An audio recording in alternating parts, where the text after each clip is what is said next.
But in the typical prideful Edomite fashion, the U.S. warned Venezuela for Venezuela telling the U.S. to get its diplomats out of its own country. I mean, diplomats are guests in a country, not an occupying force. And this is another article on RT. U.S. refuses to withdraw diplomats from Venezuela, vows appropriate action if they're harmed. Back in Habakkuk 2 verse 5, he is a proud man, neither keepeth at home. Literally, the U.S. is disregarding the requests of a sovereign nation to get its diplomats out of their country. And rightfully so, since the U.S. is attempting a coup of a democratically elected government. Just complete madness. And this picture right here of this rainbow flag under the U.S. flag perfectly represents Esau, Edom.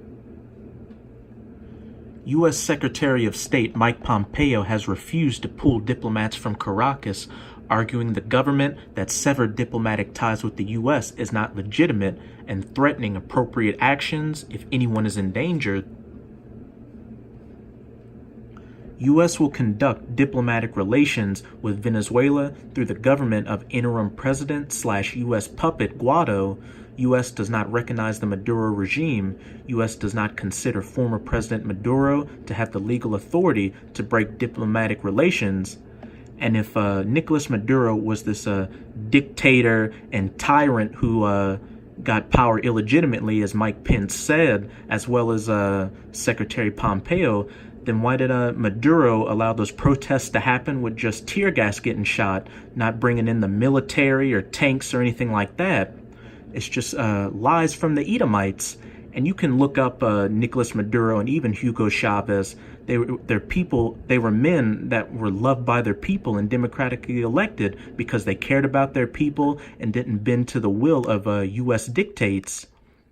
And besides, the U.S. has no room to call people illegitimate governments or dictators because, as we'll see in this other article on activistpost.com, U.S. State Department email from 2012 states Al-Qaeda is on our side in Syria, and ISIS and Al-Qaeda were proxy mercenary armies of the United States and Israel to overthrow Bashar al-Assad and set up a puppet government that would allow for a pipeline that benefited U.S. and European interests to be built through their country, as well as give the state of Israel further hegemony in the Middle Eastern region.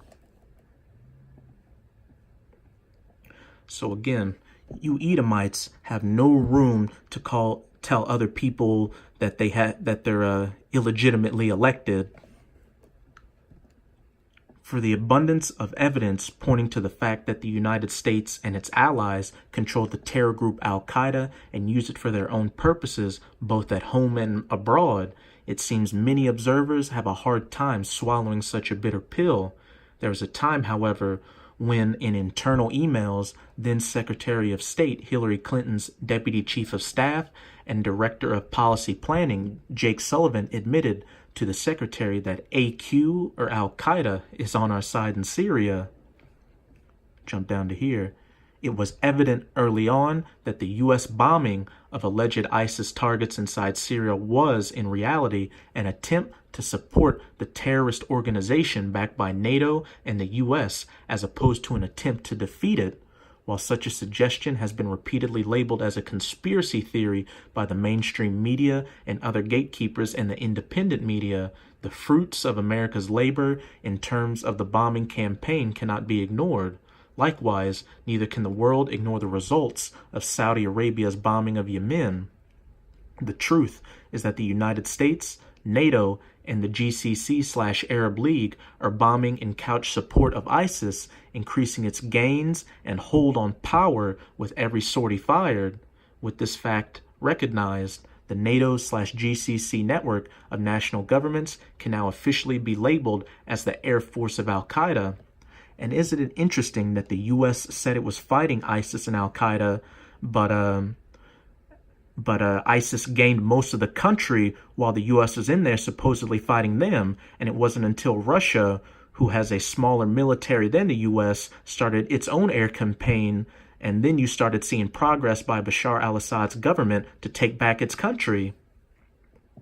For instance, while the secular government of Bashar al-Assad remained the only force inside Syria actually fighting al-Qaeda and ISIS, terrorist organizations trained, funded, armed, and deployed by the United States, NATO, and the GCC, as well as the State of Israel.